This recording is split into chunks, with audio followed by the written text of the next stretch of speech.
Hi everyone, we're Team Jacks in the Box, and we're going to talk about our product today. So I'm Jack Brewer, I'm the client liaison. I handle the client contact as well as the functionality programming. This is Aidan Webb, he's our project lead. He implements everything into Trello and he does our weekly reports. And this is Jack Griffiths, he does our repository management as well as our art and UI design.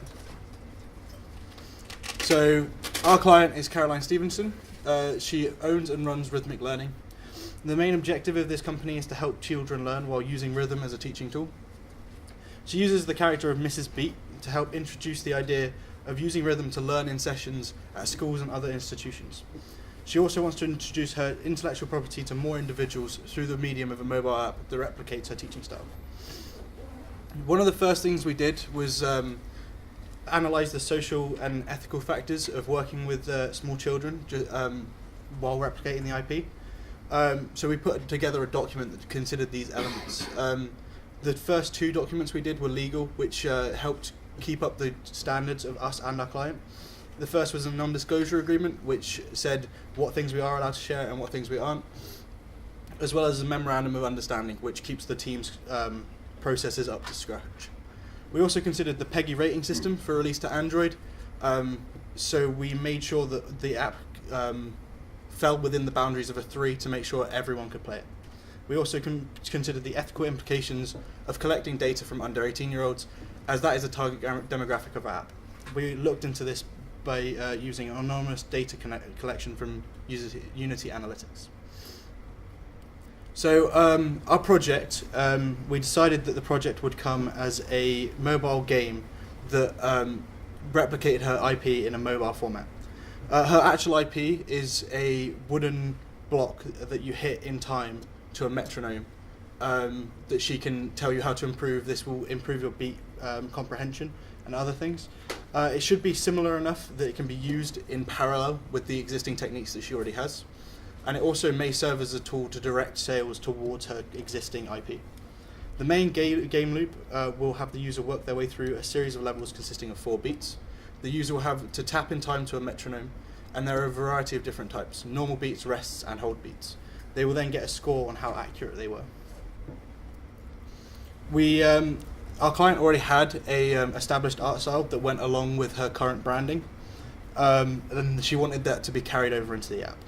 We did research into other children's apps to see how they were laid out, and what fonts and colours they used. After the research, we found that the most common things was big colours, cartoony fonts, cartoony fonts, and they all have flat and very clear colours. So I'm now going to hand over to Aidan Webb, our project lead. Hello. So first off, I'm just going to talk about 2 of the phases that we put together quite early on. So these are the MVP and the MAP.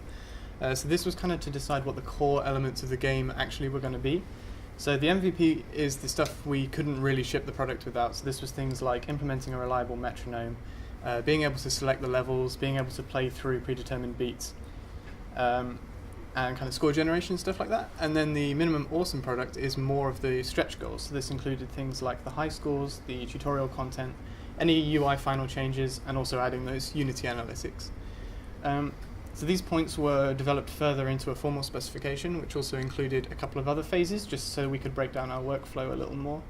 That specification was kind of kept on the little developer site we used for the development, and it's also going to be viewable at the marketplace later. So this is just a visual demonstration of our other phases. So this includes the prototype and initial project phase. You can see these are broken down into roughly kind of what we expected to fall under each phase, as well as at the bottom there's our various module dates with the interim presentations and stuff, so we knew where we were at all times. So there was a number of considerations that we needed to make when thinking about how to convert the existing intellectual property into an application. So the first of those was to add the scoring, because the real IP doesn't have any specific feedback for when you finish a beat, other than just kind of a response on how accurate you were. So we put it into a more realistic into a more comprehensive traffic light system. So previous mobile app users would be more kind of familiar with it. And obviously we also had to translate using the instrument into a finger input, and make digital versions of all of the sequence cards that the real IP uses. So since we were dealing with an intellectual property throughout the process, I wrote up the NDA at the start, just to protect any assets we might gain access to, and to also allow us to use this product as a portfolio piece. So these are some GIFs just showing off the first two phases. So the prototype phase, which is where we got the very, very initial versions of the functionality in and kind of saw how we wanted the app to go forward. Then the initial project phase was where we added the ability for users to create their own beats and also added a little bit of UI refinement. These next two phases are the visuals for the two phases I mentioned earlier, which is the MVP and the MAP. So the MVP, we had the Unity analytics, or we first started investigating those, and also added some further graphical updates. And then in the MAP, we sort of did a little more on the documentation, so kind of like the user guide, changed how the scores were presented, and added the tutorial. So I'm just going to pass over to Jack Griffiths, our technical lead. So due to our ethical considerations from early on, we were actually able to get in contact with the school and run some usability testing sessions. So essentially the staff at the school ran sessions during the week using their Android tablets, which we went and installed the app on. The Unity analytics that we had implemented gave us a graph of the results from like them playing the game, and we spoke to the children at the end of the week so that we were able to get some sort of verbal feedback on the app itself. We also received some really helpful feedback from the teachers on how the children actually interacted with the app as well, because some of the children were holding it with their thumbs, which was meaning like it registered a tap, so they were getting a bad score.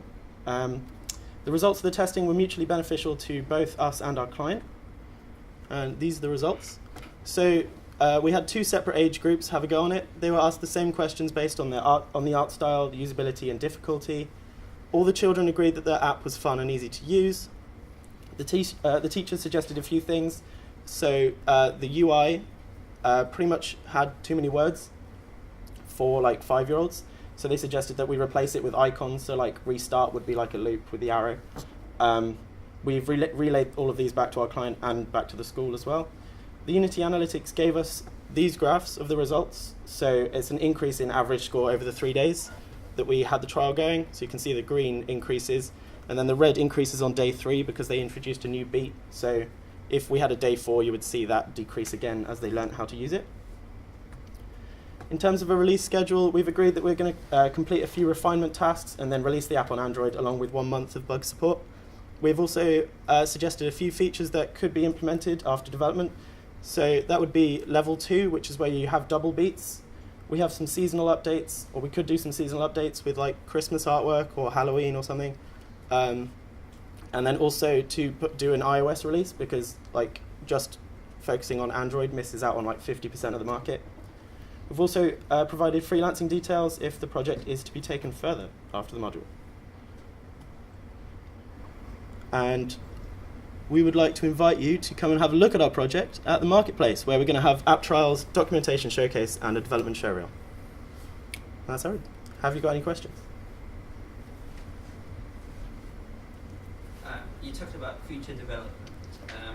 So as a developer, how are you going to actually like tackle the pricing and things like that? So we're sort of going for an undergraduate junior app developer. So we're sort of basing it off of the average wage for that.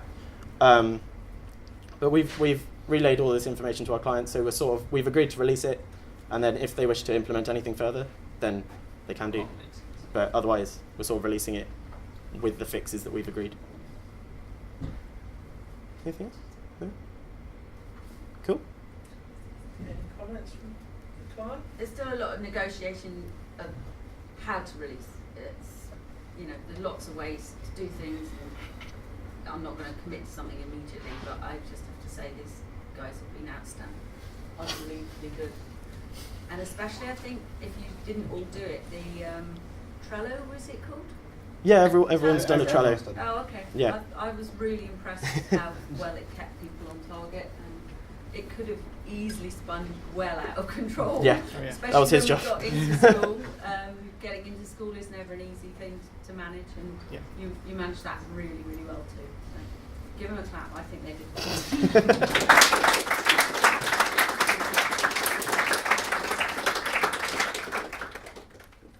Nice. Mind you, they didn't tell you that at the start, Mrs. B got red all the time. They had to adjust it all, didn't they? Two did. We fixed it.